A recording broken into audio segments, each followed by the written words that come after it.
been such a long day just being in bed. Oh, the internet. Been doing nothing but procrastinating. Let's see. Cat videos. A real Dragon Ball for $10. Okay, I'll buy that. It's behind your computer. What? Okay. What else can I buy? Cursed artifact from Africa. What? Okay, it's only $1. Okay, I'll buy that. Why is this cursed? Ugh.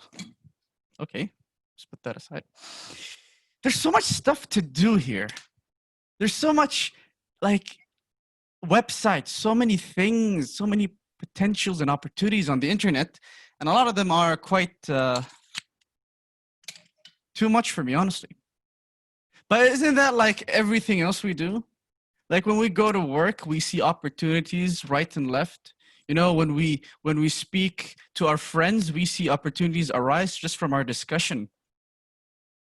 And the thing is, whenever we go to a new website or talk to someone new or see something that's extraordinary, you know, we see change. We see things that we never saw before. We expose ourselves to information for the first time. And it's up to us whether we deal with it or let it flow out. Dear guests, fellow Toastmasters, and honorable members, change will happen. Whether it happened, is happening, or will happen. Some form of change will occur. Now, the change that I've undergone was being promoted to area director. As an area director, you know, I learned from my predecessors, the people who were there before me.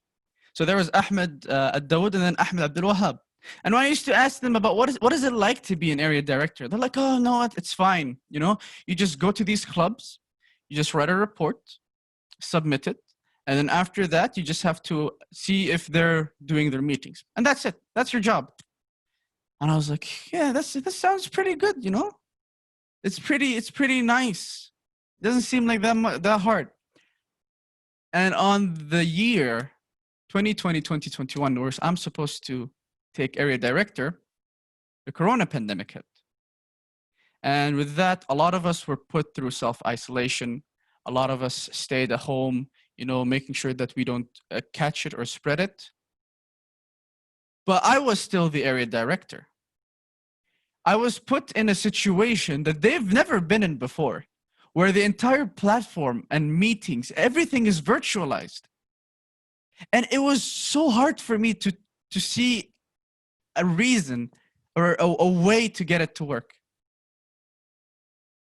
As an area director, the first thing I did was I assessed my situation.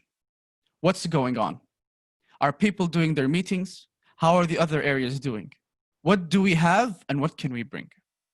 I looked at all of that and I saw that, okay, we have a team. We have people willing to work and put effort into this. But there are no members.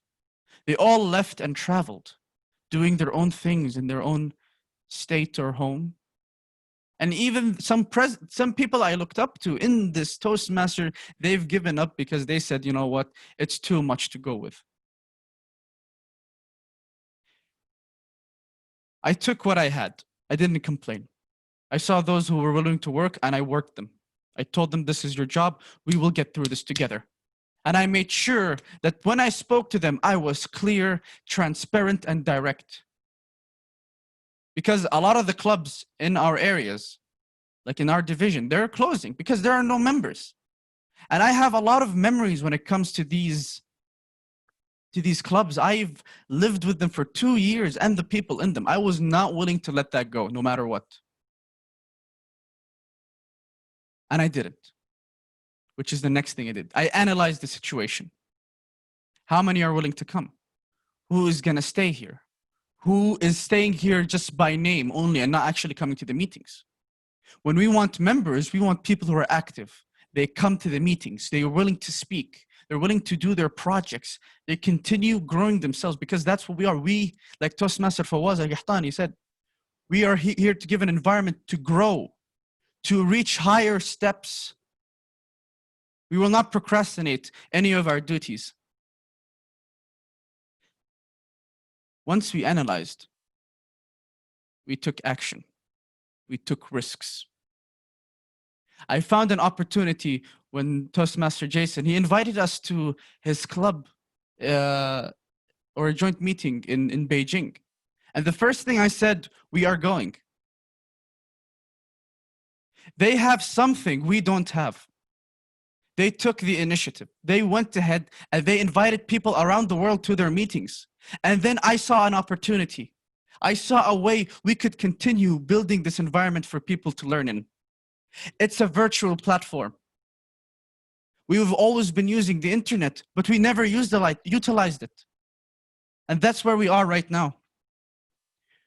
We will see our members across the countries. We can see their speeches. They have the same content, but an entire different mindset and culture behind how they speak. And it was an amazing process for me. And that's what I believed what we could do. And that was the plan. We wanted people from other cultures to come. I learned so much in that meeting that I wanted everyone around me, my friends, my club members were willing to come to learn as much as well. And we wanted to come them here. I'd like to thank Jason and everyone from Jason, Emma, and Ansh for coming from China at midnight, even though it's a workday, to come to our meetings, because it means a lot to us, KFPM Toastmasters, and all the members who are here. And with that, I conclude with thank you, and we still have a long journey ahead of us. Back to you, Toastmaster of the Day.